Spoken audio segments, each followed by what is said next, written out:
If you're in a long-term relationship, chances are that at some point you have at least explored ways that you could, how should we say this, navigate things a little better when you disagree. Yeah? Because ultimately, it's not the good bits that keep us together for a long time. It's the way that we handle the difficult bits. The slightly handy part of a long-term intimate relationship is that when words fail you, there's the stuff that you hear about in Marvin Gaye songs.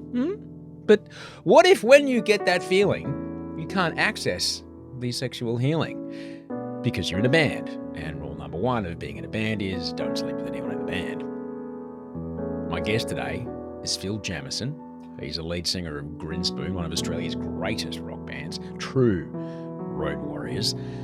Phil and Grinspoon are about to head out for a colossal adventure around the nation, playing gigs in some places, having to create venues because where they used to play no longer exists.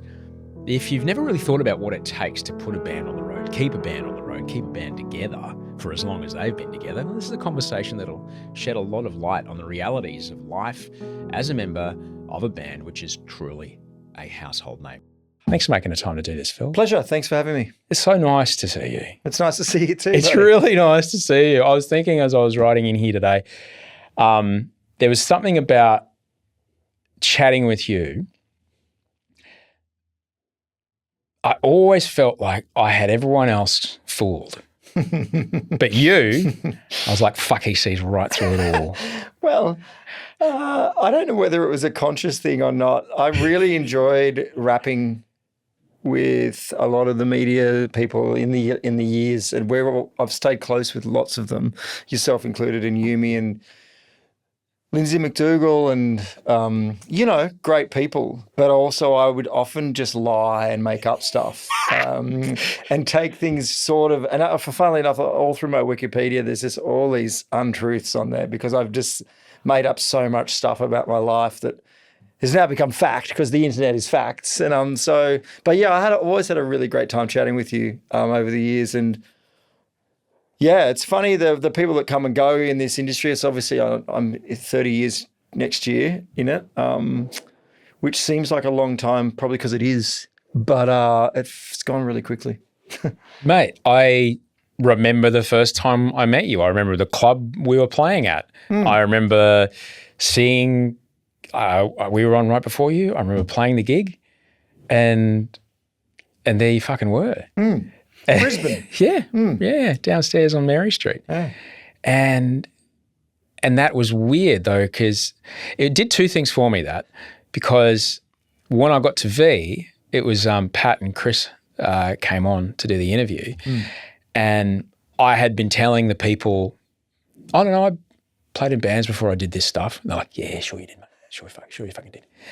And then when they showed up, they're like, hey, you had the 5-string, that was you. I was like, yeah, this was you. And it was kind of legit. I was very early on. It was like the second interview that I'd done. Right. On that television show.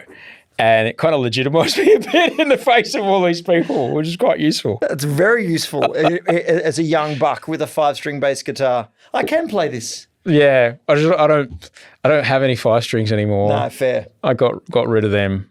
I got rid of them. Got a motorcycle. Well, I also did the thing that I'm 50, and you do the thing that you do. You buy the thing that you wished you had when you were a teenager. So I do have a 1973 reissue Fender Jazz bass. Ooh, mic drop. That my wife got me for Christmas. Oh, that's very caring. It was. Because she said, this one? I said, yes, that one. They don't make 5 strings of those. No, 4 only. And it's really nice. Beautiful. It's really nice. But I have no band to play it in. So, you know. You just do the Seinfeld theme. That was a Kurzweil keyboard. I know. But it's fun. Yeah, I play guitar more than anything. Right on. Which is something I know that you do, as well, and something that, in between moments of when Grinspoon were on the road and not, you had the 6-string around your neck a fair bit. I did, yes. A lot of kick-ons with me would be me on a guitar somewhere singing. Hey guys, you ready for Wonderwall? Singing some, I'd play Alice's Restaurant by Arlo Guthrie, but I would change all the lyrics in it to go around the room and suit whoever may or may not be present at 3 a.m. at Kangaroo Point or wherever we may or may not be after a Gold Coast big day out, or Brisbane or Livid, or one of those things. But yes, I was. Yes, don't let me near an acoustic guitar at 3 a.m. I thought when I was a kid that it was the guy who had the guitar at the party was the one who was going to get laid, and I didn't realise until way too late that no, the guy who has the guitar at the party is the person that makes everybody leave. Yeah, so there's that great scene in Barbie where all the Kens are just sitting around playing the Matchbox 20 song, I think. Yes, yeah, I it's like that. Really, really great scene. It's very true. it's really true. Yeah. I'm grateful to be here. I'm grateful to be alive. It was a moment there where I did my best to try, make sure that didn't happen. But there's been moments. You play a big role in my life, Phil, because there was one moment that I remember being not the most high I've ever been, but pretty close. Mm-hmm. And we were at a thing. It was on Cleveland Street in Sydney, and you took one look at me and went, "Man, you're really fucked up."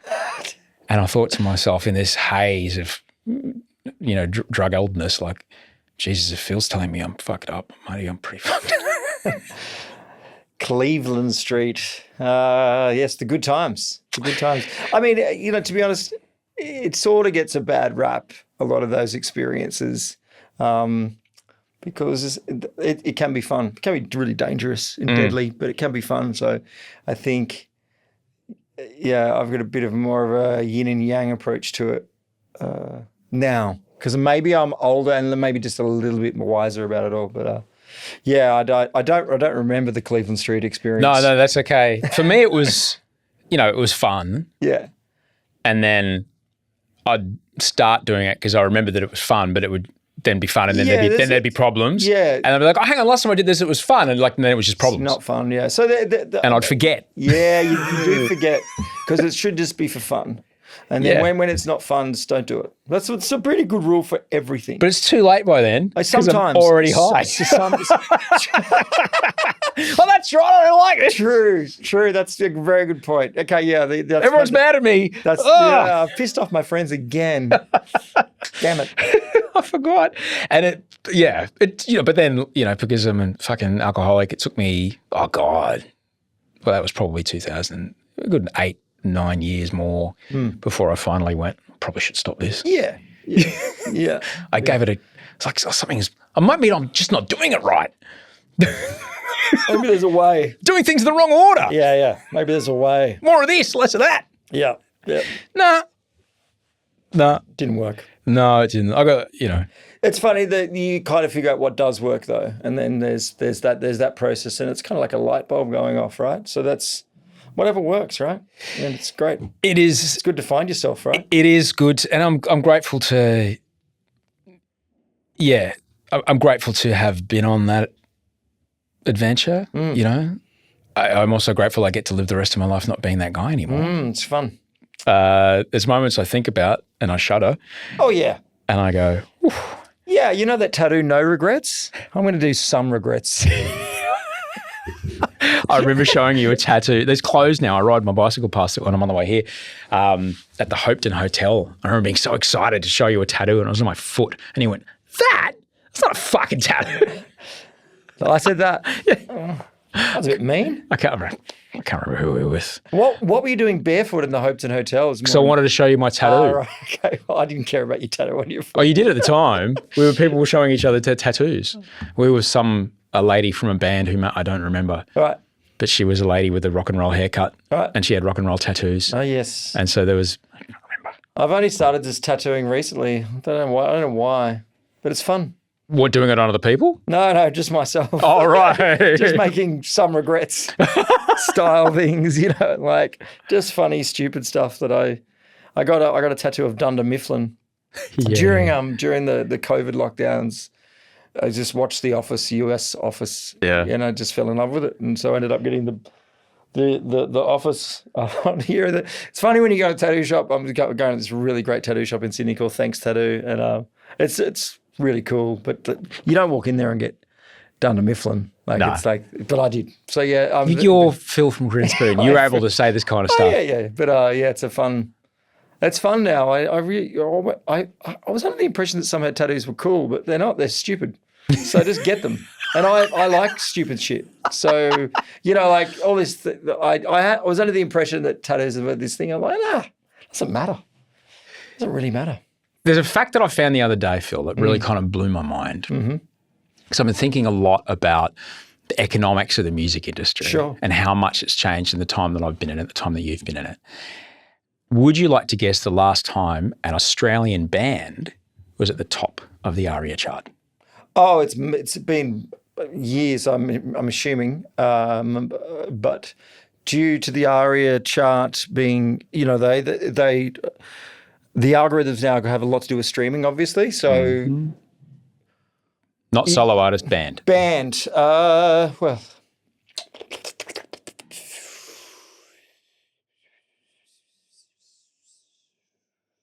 4 years. Oh, Larry Emder would say higher.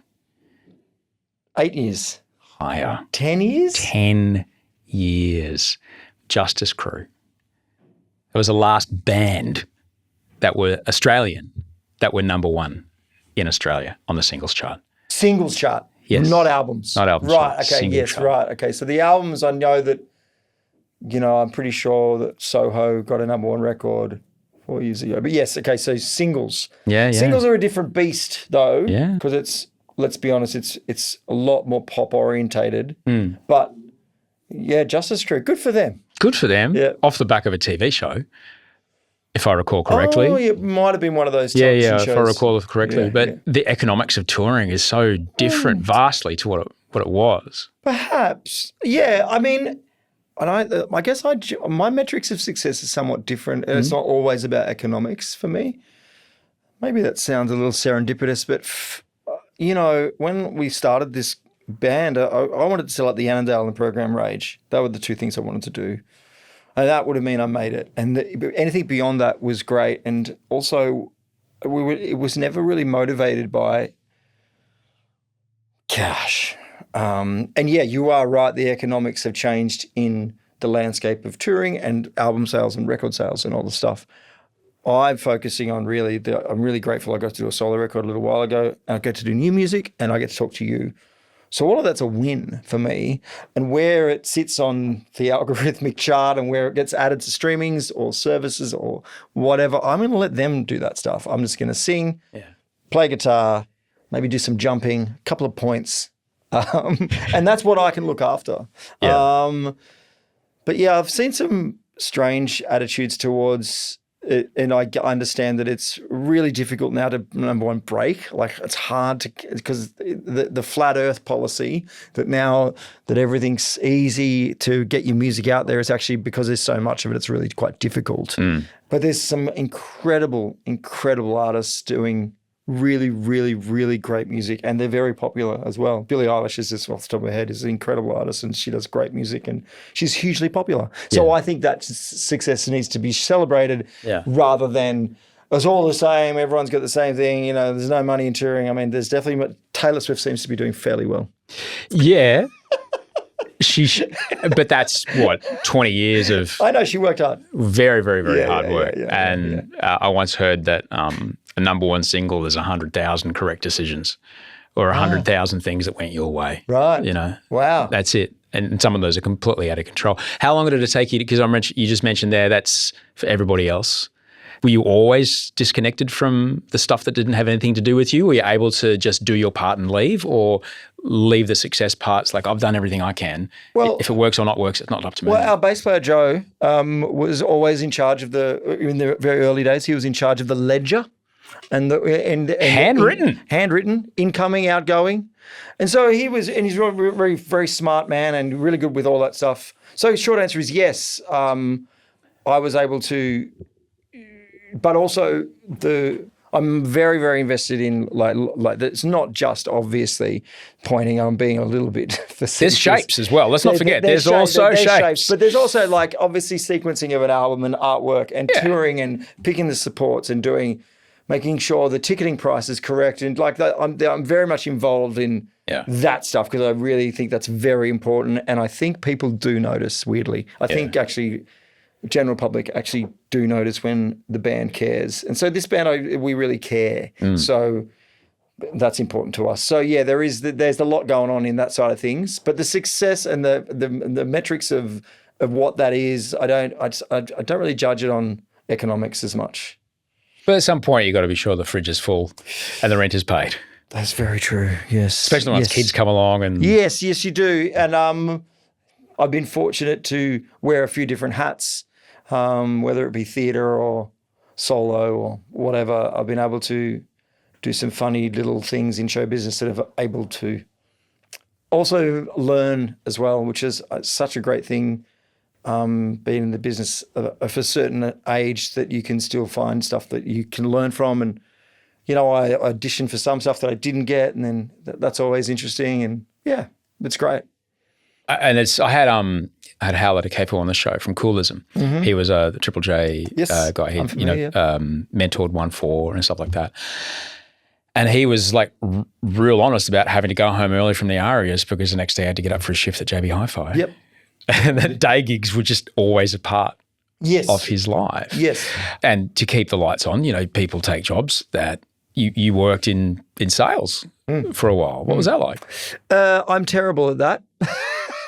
I mean, more than anything, when Grinspoon went on hiatus in 2013, a close friend of mine, Carissa Beaton, opened a Harley-Davidson dealership in Port Macquarie where I live, and I worked there for a short period of time, which I love motorcycles, and that was really, but I never knew much about tyres. People are like, what tyre does this bike have? I'm like, I don't know, man.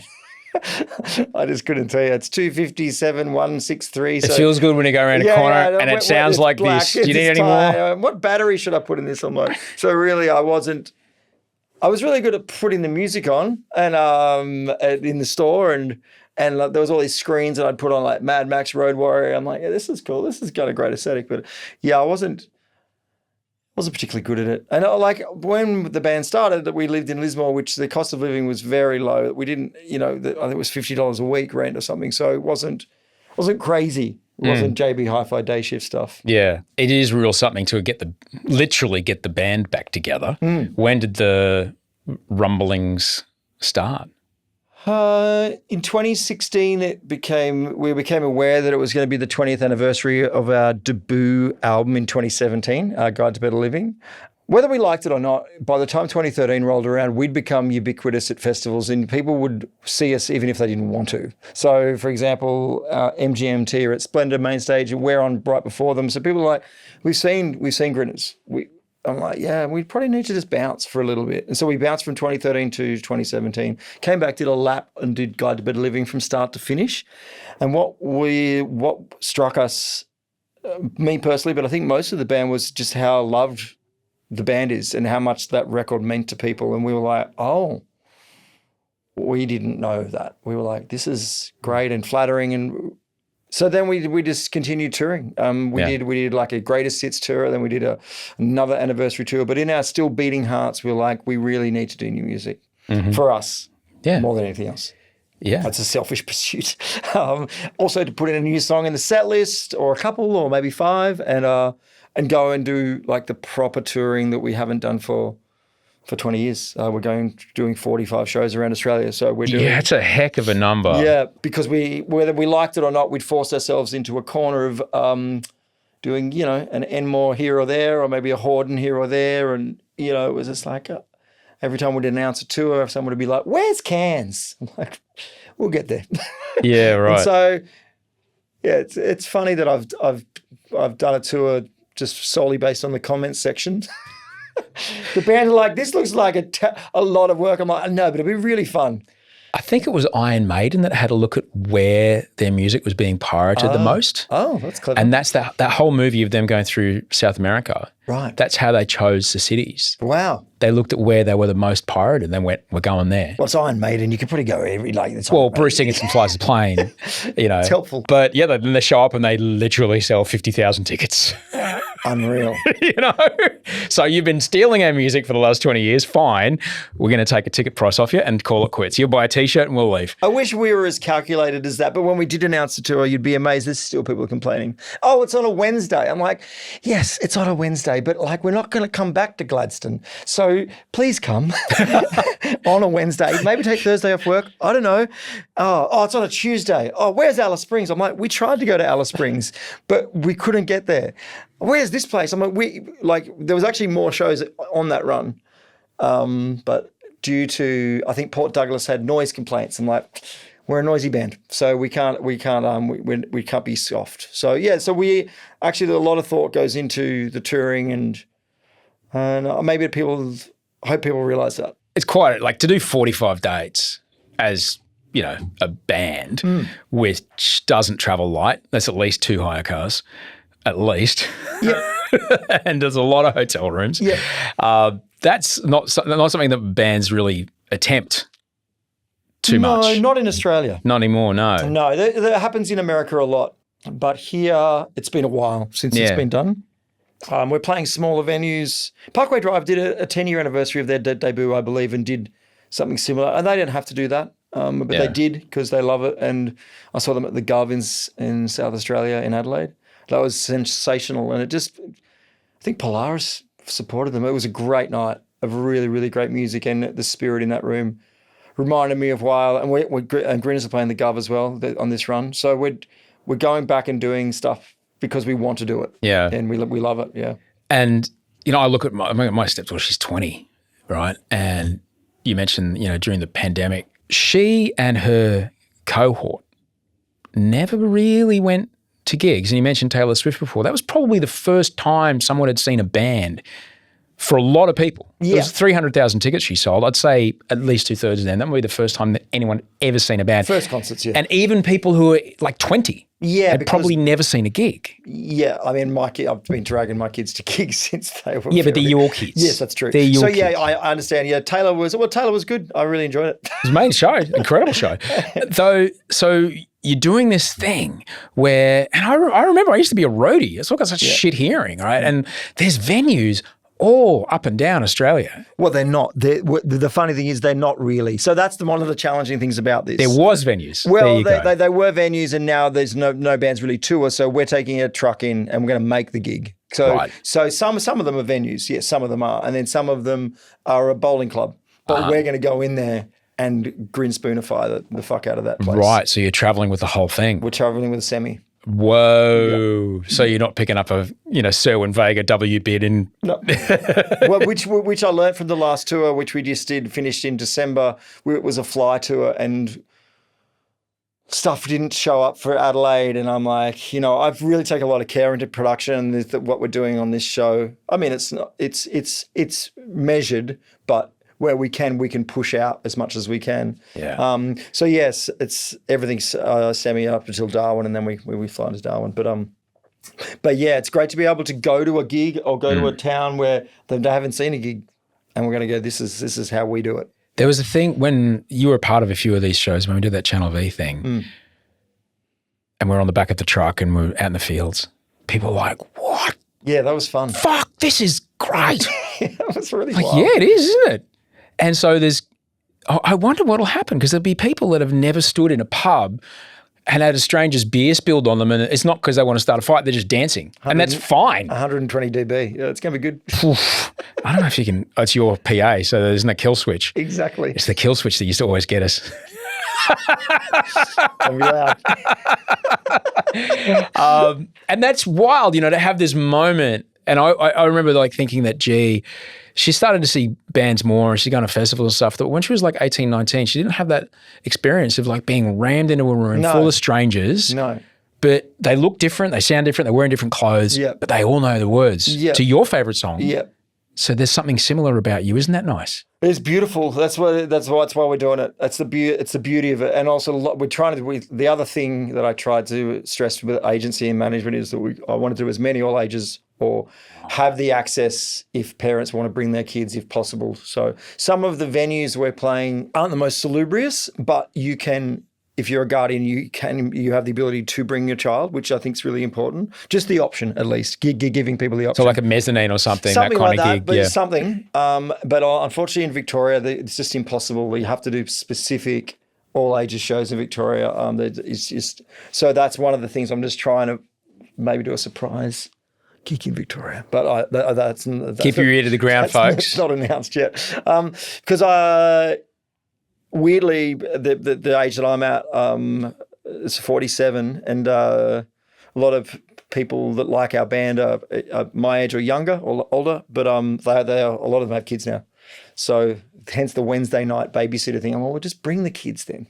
Yeah.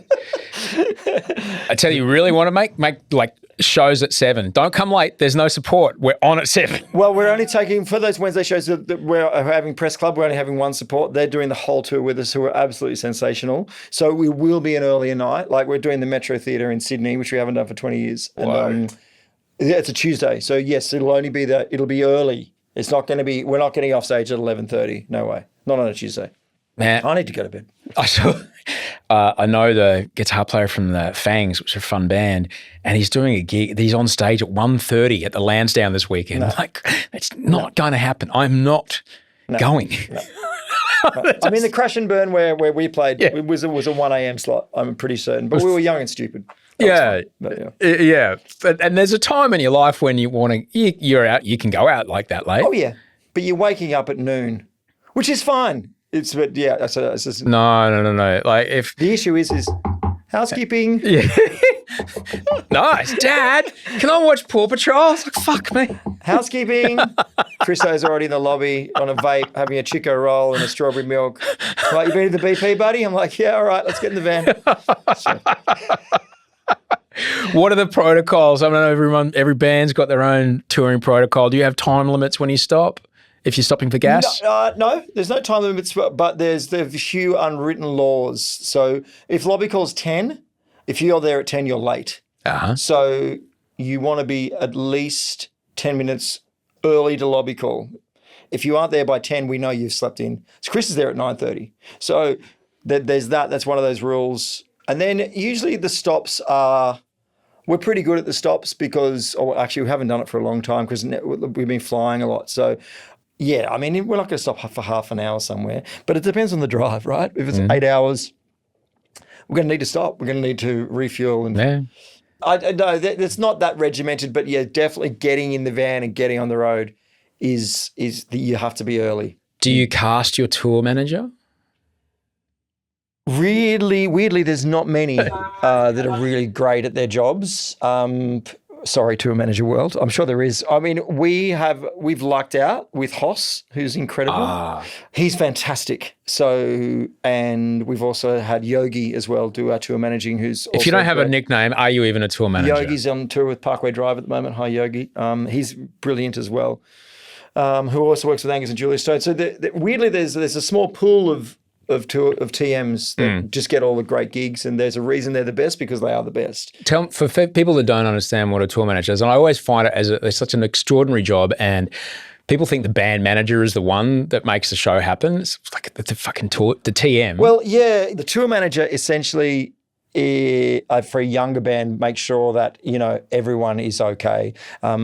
What most important thing for me is safety of the audience. So Hoss will brief security, because obviously we're going to Gladstone and Bundaberg and there'll be enthusiastic people.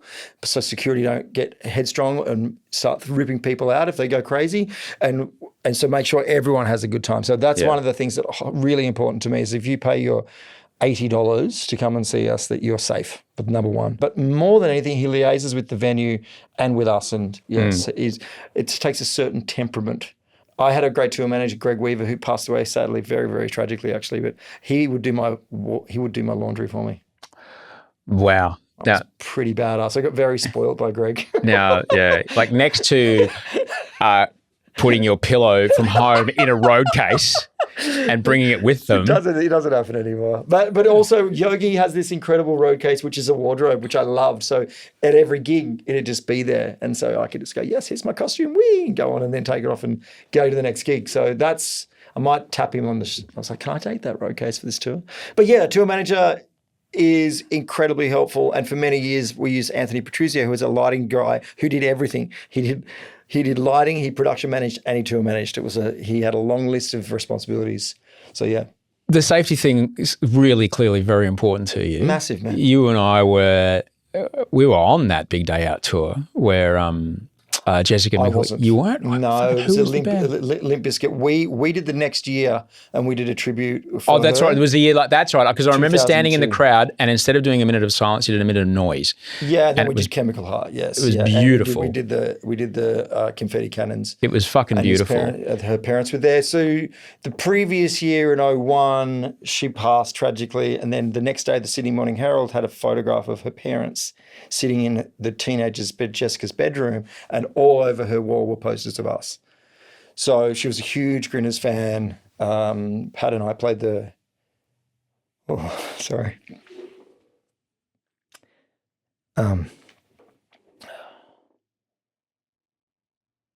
It's hard when you become a parent, isn't it? It's worse. just- It's way worse. Pat and I played the funeral, which was, that was the time. So yes, we did the Big Day Out 2002, which was our second Big Day Out, and Chemical Heart and Lost Control had just come out. But one of those moments in your career where you, obviously we were hitting. The radio rock thing had sort of worked out for us. We'd done Easy was our second album, full of fury and punk and anger.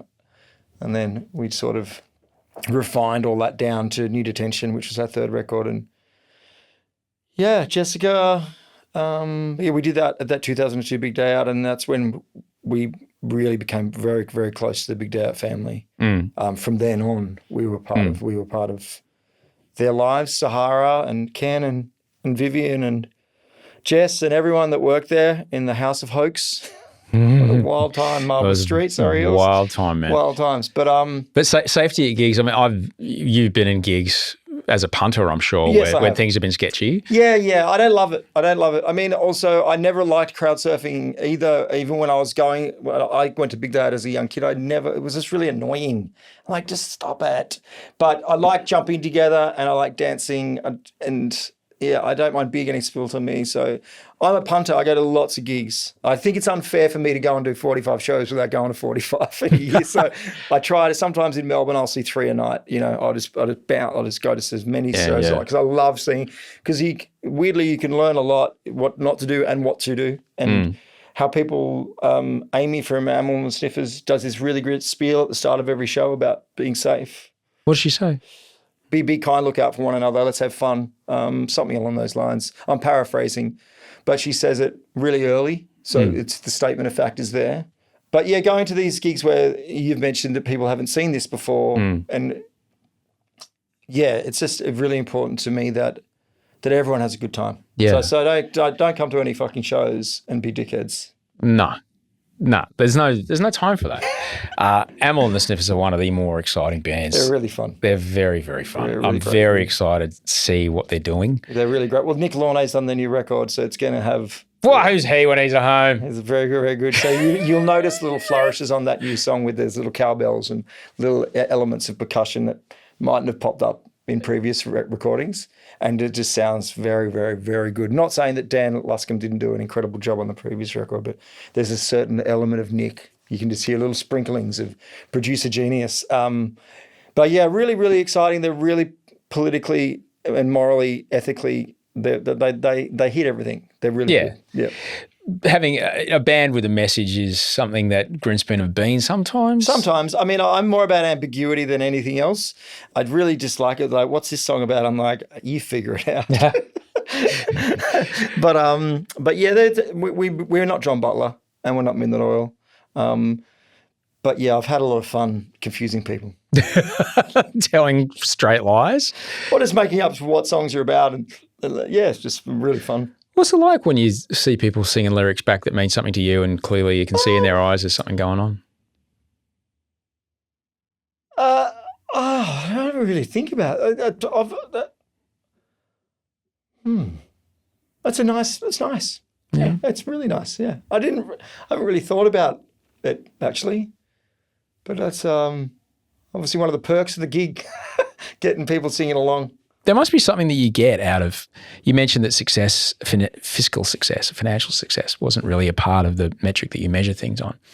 Is there a feeling that you get when you're like, me and this crowd, we're here tonight, we're together, we met each other? Oh, yeah, that's an interesting question, but it's unfortunately I don't know how to calculate it. So sometimes it works, sometimes it's perfect. Sometimes I'll walk off stage and think it was great and it wasn't. And sometimes I'll think it was terrible and people say that was amazing. So I never can, there's this, that, you just got to let the magic happen.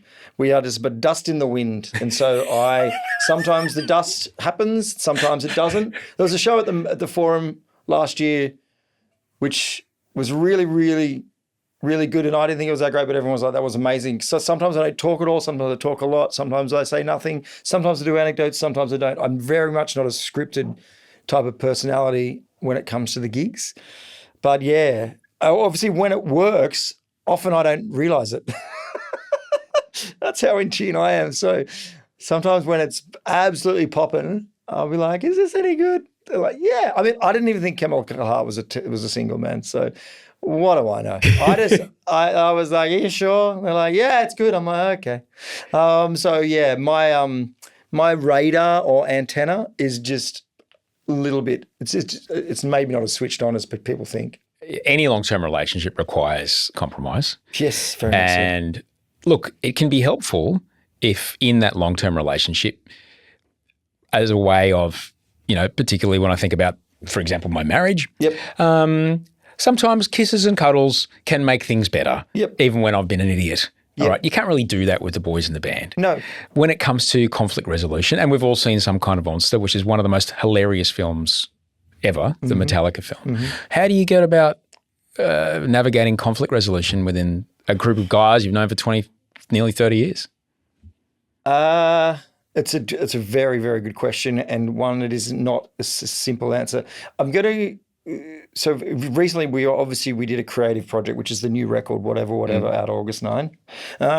And that was a creative collaborative thing, which is tricky between four of us. So there would be conflict in relation to that and how to resolve the way we structured that record was to compromise. Mm-hmm. And so the compromise came from Joe, who was like, instead of bickering, let's try to do it this way. And that worked. And that was not giving away too many secrets, but he came with a very level plan that took out hubris and made it clear.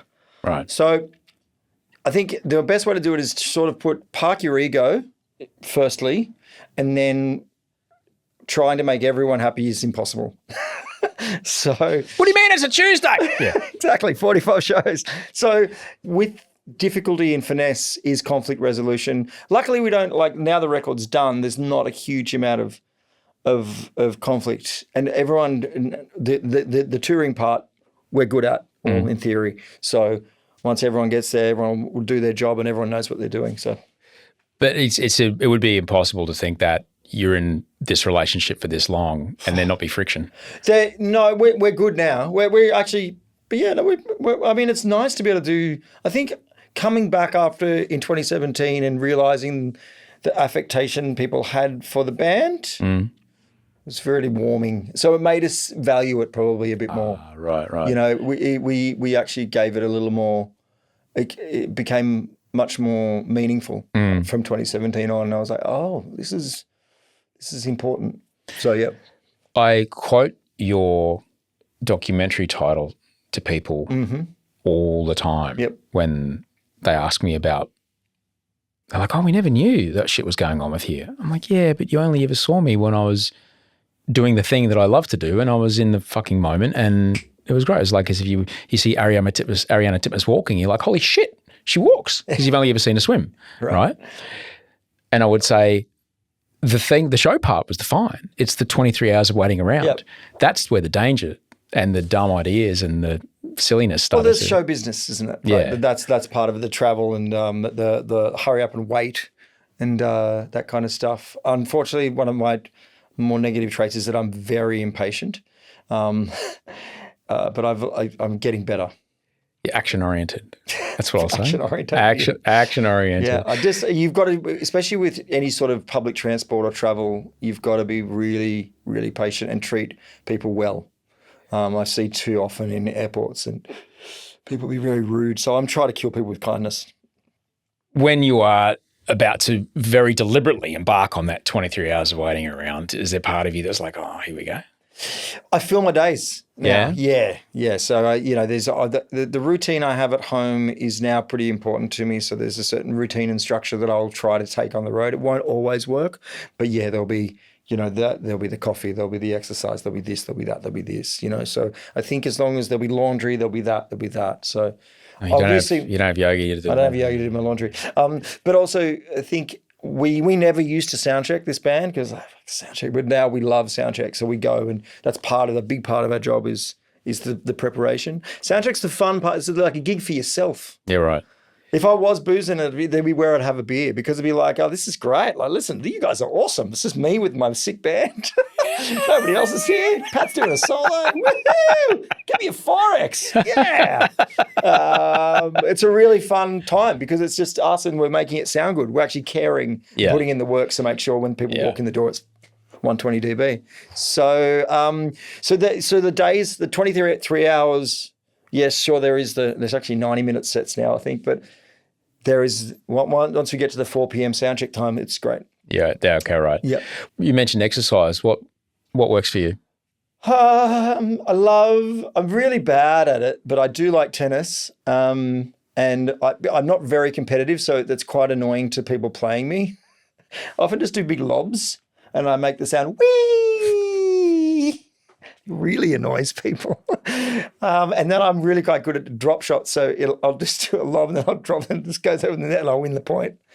So I play tennis like I live my life. Wee, wink. It's a great metaphor, man. Pretty good. And then I've been doing some weird circuit training at the gym, which is fun, box jumps and silliness. And then just a walk or here or there if I can. I gave cycling a bit of a go, but yeah, just when you're on the road, it'll change because there'll be. But yeah, I think that now that we're at this age, there's obviously strength and stuff that's important. I think weirdly, it's funny. In my 20s, where I had much more capacity to be fit and healthy, I was completely fucking that up. And now that I want to be sort of fit and healthy, for people who are coming to see me play, my capacity to do it is like, oh, this is actually really hard because of my knees and, my 47-year-old legs. So, hey, you Taylor Swift doing the whole show on a treadmill at 1.25 speed to make sure that you've got the guts for it. No, I'll be fine. I'll be fine. It's all about the set list and about how the set list is obviously very important to me. So where I scream and because there's a lot of screaming on this new record, so I've just got to work out fatigue. But it's really good for me it's just for my head, the exercise. It's really good for my mental health. Are you going to take a tennis racket on the road? No. Come on. No. I could put it in the truck. You got a fucking semi-trailer field, Jameson. I take four tennis rackets. And then you just roll out and you be like, all right, someone's got a court everywhere. There's a court in every town, and you say, if you've got a court in your backyard, oh yeah, right, I will come. We'll play tennis. We'll play tennis in your backyard, and you can come to the show. Because that gets you out, it gets you exploring, gets you meeting local people. Yes, it's nice. It'd be a fun thing to do. I'm here for you. I really gives you great content, huh? Oh yeah, content. Phil's great tennis tour of 2024. Grinspoon have played so many sporting events over the years, the Commonwealth Games, rugby league, whatever, supercars. We played the tennis once, and in the Venn diagram, there's not many tennis fans and Grinners fans. It's just like there's boat shoes and hats. I think they wanted the presets, and I was like, yeah, I want the presets as well. Where you're singing hard rock, it's like it's not really Tennessee. But anyway, we had a good time. Speaking of presets, I was somewhat inspired by your approach to being a DJ. Right. I saw you DJ in Aria's after party one night, and I was like, hang on a fucking second here. He's just pushing play on a MacBook. I could do that. but you were playing the hits and people were singing along, and that's all that mattered. Yeah. And I thought that's kind of cool, and I dabbled in it for quite a while.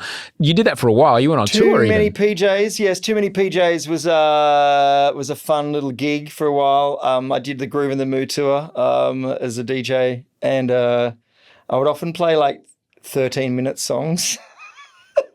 I like it's a little bit of antagonizing and a little bit of entertainment. But yeah, I remember that aria, so it was really fun. I just had my MacBook and I just play, Pressure Down by John Farnham. And it nailed it. Yeah, it was really fun. Absolutely. But also, we've got to remember that people, the Ari's after party is no place for your selections. You just got to play bangers because everyone's pretty lit. So everyone's just like, we want to hear Footloose. So I'm like, okay. So, but yeah, I do enjoy it. I think it's if you know enough about your tunes, and you do as well, you know what's going to hit.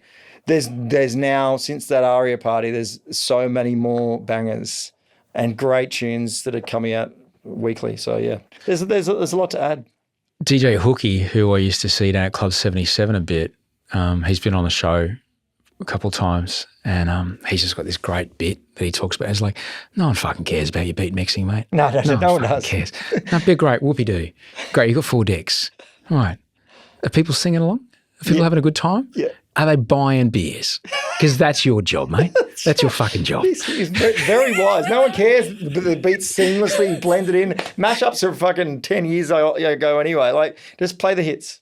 Yeah. You're here to make people dance so they're thirsty, drink, and buy dance so they're thirsty. That's right. Overpriced alcohol. That is where the money comes from. Very true. Don't fuck it up. Very, very true.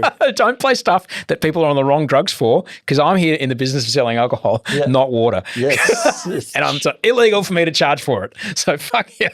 Yeah, right. Water's free. And I can't put $50 on the cover. I can't. No one's going to show up. Fair. But yeah, it's fun. It's fun to do. And I don't know if it's a thing that you mentioned that you get out of there after the gig pretty quickly. Yeah, I think for me, it's like I just need to decompress, and yeah, I like to leave pretty much ASAP for many reasons. It's just what works for me. Yeah, and getting there pretty close to stage time. And this by no means any disrespect to any support bands, because I love them all individually, and I would go see them on their own show at any time. But yeah, something about like just. Everyone's got their own routines. Everyone does their own separate. You got to focus. You got to, and people. There's a bit of focus, but this is like what works for me and bringing the joy out. The Fat Mike from NoFX said something that struck me as pretty insightful. He said, "The only time I ever get nervous is if I'm not going to have a good time. Because if I'm not having a good time, then I know that no one else is going to have a good time." Wow. So he's really true. Like it's. You can't be disingenuous in my band. So you've got to be enjoying it. Yeah. Otherwise, what the fuck are you doing there? Why are we in Gladstone? Why are we going to Mackay? Enjoy it, man. Yeah. So, and he's true. So whatever makes you enjoy that 90 minutes on stage, whatever you need to do that. I do a bit of corporate stuff here and there, and it's often their big award night or they're like, we've got a seat for you there. You sit next to that. And I just say, look, guys, you guys haven't seen each other for a year. It's the day 3 of your 3-day conference and all the booze is free. Yeah. I'm not there to sit and chat with you. No. I'm there to get on stage and do this. And I'm going to bounce. And then I'm going to, and I know you want to take photos and shit, but I'm not going to do that. Yeah. Because it's just good for me to not be in the room. I don't do a lot of corporate stuff because I'm very spiky. But when I do it, I have the same attitude. They're like, "Hey, we want to sit with all these people." I'm like, "Well, I don't know them."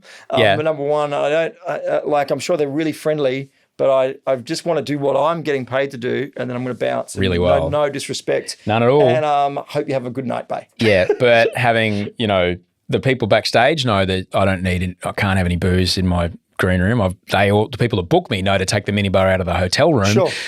But the waiter who's offering me another red or another white every 5 minutes, you can't talk to 300, waiters. No. So it's a bit of ducking and weaving at that stuff. Luckily, for me, and I don't know whether it always works for you, but the prevalence of zero alcohol beer has been very, very good. I mean, I started this in 2008, and all there was Cooper's Birrell, and it was sold at Coles and Woolies. But now it's a real placebo effect. For example, at the APRA Awards I went to in March or May this year, I forget.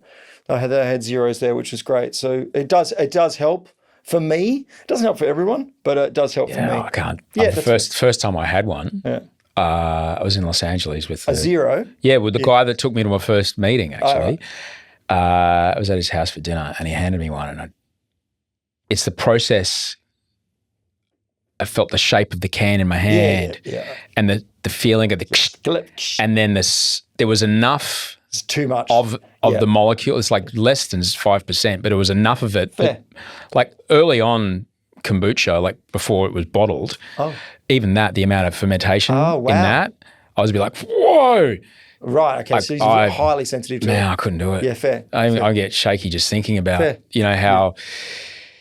I just mean, for me it sort of works. I know what works. Yeah. Soda water. Yeah. But then again, I have to be real careful because sometimes I mishear it and I always sniff it before because sometimes I put vodka in it, What also works is not being there. Yeah, I find I'm with you on that in some ways. Having the motorbike's good because then if I'm going to see something or do something, I will ride or park out the front. All right, I'll walk straight in. I'll do the thing, go see the band or whatever, and then leave. And then I'll walk straight out and I'll get out the front door, get on the motorbike and leave. And that's great, but there's no fucking dark secrets or, great wisdoms that I'm going to discover. They're not there. I looked for years. Fair.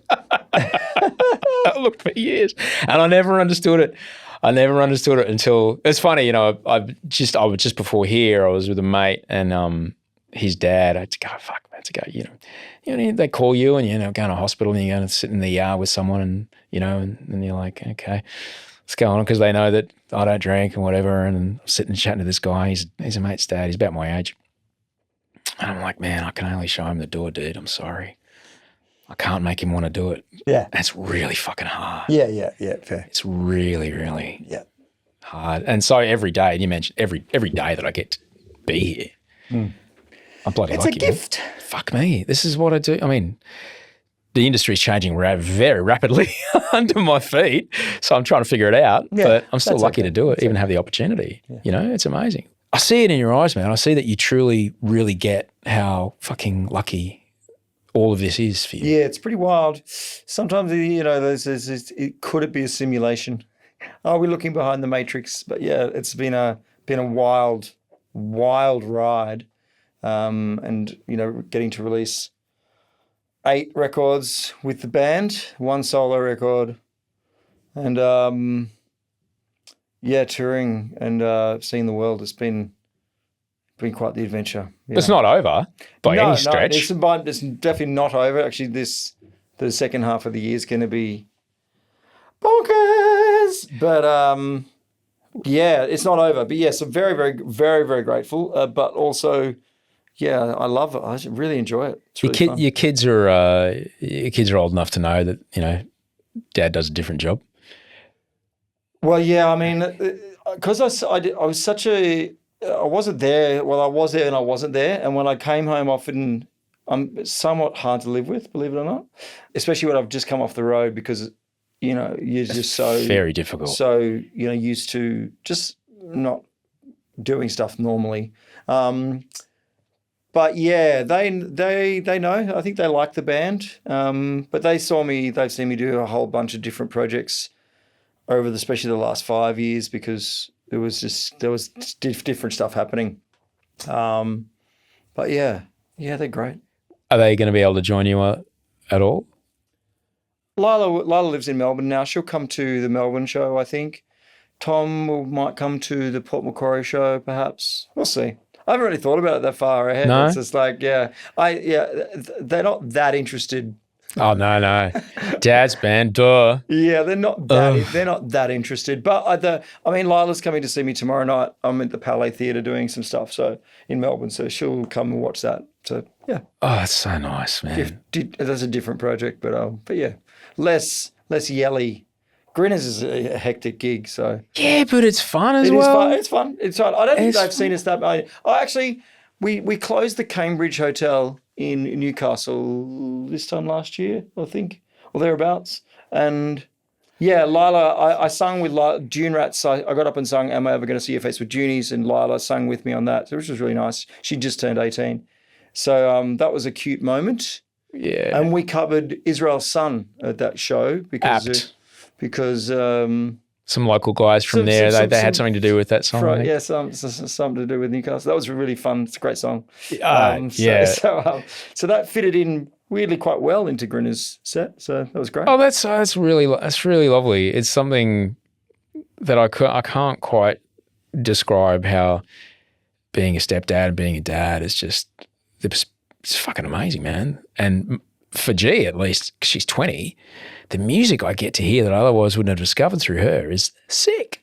Yeah, there's some really good stuff out there. Lila's got a finger on some incredible pulses. So, yeah, I get to, and so does Tom, actually. Tom's got great taste. So, yeah, there's some, yes, I would never have heard this without my kids, definitely. Yeah, I do try to infuse Wolf with some pretty wild shit, though. We have a Yui Boom on the bicycle. Oh, yep, love it. In the bottle cage. Yeah, I have a cargo bike. And when we ride to daycare, it's about a song away. Oh, right.